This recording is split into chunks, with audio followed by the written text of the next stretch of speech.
Je suis Béatrice Dorego et tu écoutes Pilule Rouge, le podcast qui démonte les illusions qui dirigent ta vie. Dans l'épisode précédent, on a vu que ce qu'on évite nous dirige, que la peur évitée pilote en silence, et que la vraie bascule commence par accepter de la traverser. Mais aujourd'hui, je veux aller un cran plus loin, parce qu'il y a une question qu'on ne s'est pas encore posée, d'où viennent ces peurs ? J'ai toujours eu peur du rejet. Je ne sais pas pourquoi, mais dès que quelqu'un me critique, je m'effondre. C'est plus fort que moi. Ces phrases, je les entends tout le temps en accompagnement. Et derrière elles, une conviction très profonde, que les peurs sont là, inscrites, imposées, par les événements, par les blessures, par ce qu'on a traversé, que quelque chose les a produites. Et si tes peurs n'avaient pas été faites par ta vie, si tu les avais construites toi-même pour survivre, c'est une idée dérangeante parce qu'elle enlève un réconfort, celui d'être une victime des circonstances, d'un père trop dur, d'une mère absente, d'un événement injuste. Mais elle donne quelque chose d'infiniment plus précieux, elle donne un levier, elle donne du pouvoir. Parce que ce qu'on a construit, on peut le déconstruire.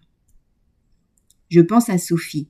Elle vient me voir parce qu'elle ne comprend pas pourquoi elle sabote ses relations.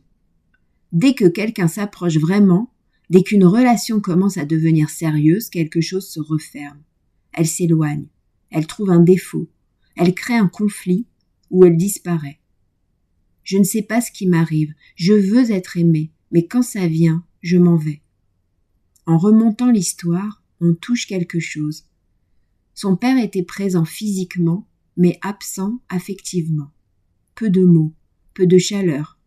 Un homme qui ne savait pas montrer son amour. Et la petite Sophie, enfant, face à ce vide, a fait quelque chose de génial, quelque chose d'humain, d'inconscient et de dévastateur à long terme. Elle a trouvé une explication pour régler ce paradoxe posé par le père sécurisant et aimant dans l'absolu, mais absent, distant dans la réalité. Un enfant ne peut pas dire « mon père ne sait pas m'aimer ». Admettre que son parent est défaillant, c'est admettre qu'on est en danger. Alors elle a pensé quelque chose d'autre, quelque chose qui lui redonnait un semblant de contrôle. S'il ne me montre pas son amour, c'est que je ne mérite pas d'être aimée. André Charbonnier, créateur de la méthode éponyme, auteur et conférencier, l'a formulé avec une clarté rare. Derrière chaque souffrance, il y a une peur. Et derrière chaque peur, il y a un mensonge. Un mensonge qu'on a fabriqué enfant pour ne pas voir l'insupportable. Que celui dont on dépendait pour survivre ne pouvait pas nous donner ce dont on avait besoin. Ce mensonge avait une logique. Il protégeait. Si le problème vient de moi, je peux faire quelque chose. Je peux m'améliorer. Je peux mériter. Je peux contrôler. Je peux observer à quelles conditions j'obtiens l'amour et m'y conformer. S'accuser de ce que l'on subit crée le mensonge « je suis coupable, je ne mérite pas ». Et cette accusation fait naître une peur. Pour Sophie, la peur de ne pas mériter l'amour. Une peur si bien inscrite, si ancienne, qu'elle ne ressemble plus à une peur. Elle ressemble à une vérité.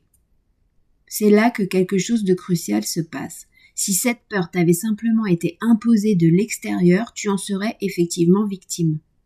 Mais si tu l'as construite, même à 4 ans, même sans le savoir, même avec les seuls outils disponibles à cet âge, alors quelque chose change. Ce n'est pas ta faute, mais c'est ton mécanisme. Et un mécanisme, ça se voit. Et ce qui se voit peut changer. Charbonnier écrit « Ce que nous sommes réellement se trouve au-delà de nos peurs ». Autrement dit, la peur n'est pas ton identité. C'est une construction, une protection, une réponse d'enfant à un paradoxe. Le jour où Sophie a vu ça, pas intellectuellement, mais vraiment vu, ressenti dans le corps, quelque chose s'est déplacé. Elle ne s'est pas soudainement guérie, mais elle a arrêté de croire que sa peur était une vérité sur elle. La pilule rouge aujourd'hui, c'est celle-là. Tu n'es pas victime de tes peurs, tu en es l'auteur inconscient.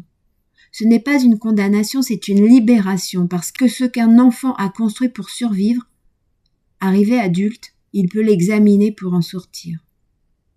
Le micro-exercice du jour que je te propose, c'est « Prends une peur récurrente dans ta vie et pose-toi cette question.